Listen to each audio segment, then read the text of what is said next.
Bonjour, le thème aujourd'hui, le territoire urbain patrimonial. On va donc parler de patrimoine, mais en se concentrant sur celui des villes. Premièrement, c'est quoi le patrimoine? C'est un héritage du passé qui mérite d'être préservé, d'être conservé à cause de sa valeur. Territoire urbain patrimonial, on parle donc des villes. Pourquoi les villes?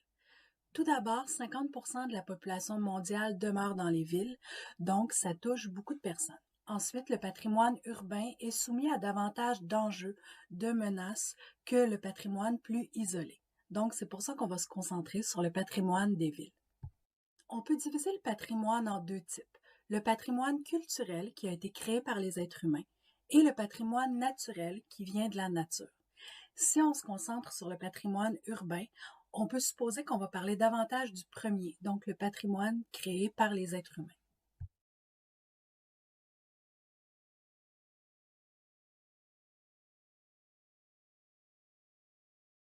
On va traiter cet enjeu-là sous l'angle de la protection du patrimoine.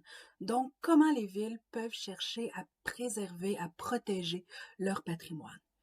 Une des manières de faire reconnaître et de protéger un patrimoine, ça va être de le faire inscrire sur la liste du patrimoine mondial de l'UNESCO.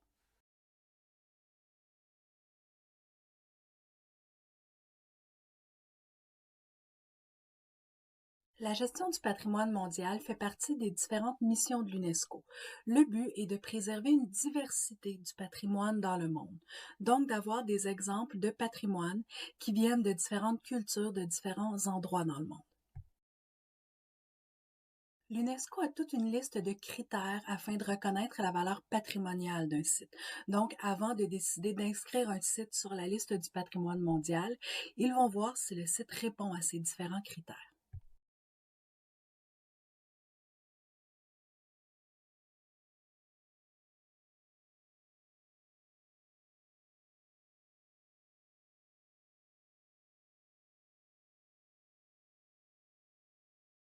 Si on veut simplifier un peu, les critères peuvent être de type culturel, historique, esthétique ou représenter un monument ou un lieu qui est unique. Les sites inscrits sur la liste du patrimoine mondial de l'UNESCO sont très nombreux. On parlait de 1121 en 2019, répartis sur tous les continents, et on parle autant pour ça de sites culturels que de sites naturels.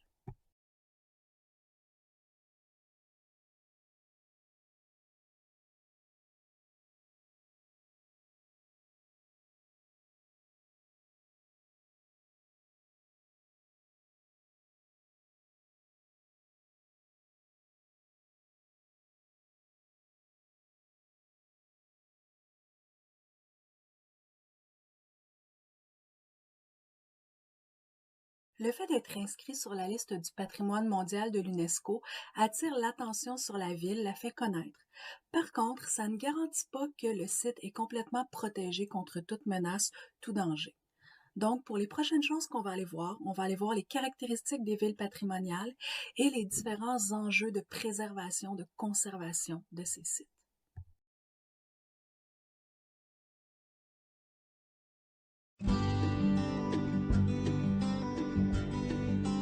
On a vu jusqu'à maintenant que le patrimoine, c'est un héritage qui mérite d'être préservé en raison de sa valeur. Cette valeur-là, elle peut être culturelle, esthétique, historique ou le fait d'être un bâtiment unique. On a vu que l'UNESCO regroupe les sites du patrimoine à travers le monde. Si on veut se rapprocher un peu de notre thème, qui est les territoires urbains patrimoniaux, il existe aussi un autre organisme, l'OVPM, Organisation des villes du patrimoine mondial, qui regroupe les villes qui ont un site sur la liste de l'UNESCO et pour lesquelles ce site-là en plus est habité.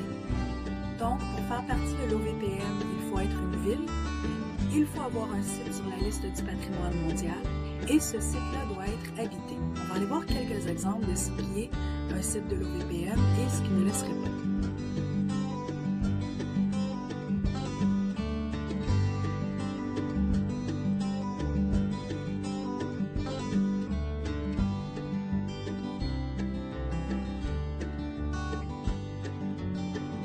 On va aller aller voir maintenant les caractéristiques des villes patrimoniales, ce qui les distingue. On va partir de l'exemple qui est le plus près de nous, le Vieux-Québec.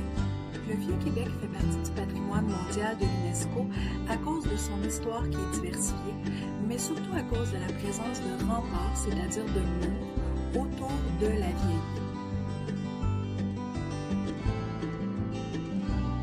À cause de ces remparts, on va parfois entendre le mot Québec intramuros, c'est-à-dire Québec à l'intérieur des murs, qui fait référence au Vieux-Québec. Le Vieux-Québec comprend aussi des bâtiments historiques qui ont une valeur patrimoniale et qui datent de plusieurs époques, donc une valeur historique. On va avoir par exemple de l'époque du régime français le monastère des Ursulines, de l'époque du régime anglais la citadelle, et si on se rapproche plus près de nous, dans l'époque contemporaine, le château Frontenac.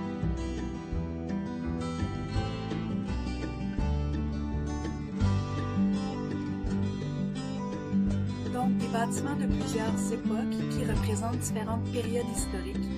Aussi des bâtiments qui ont différentes utilités, donc religieuses, militaires ou touristiques, donc civiles.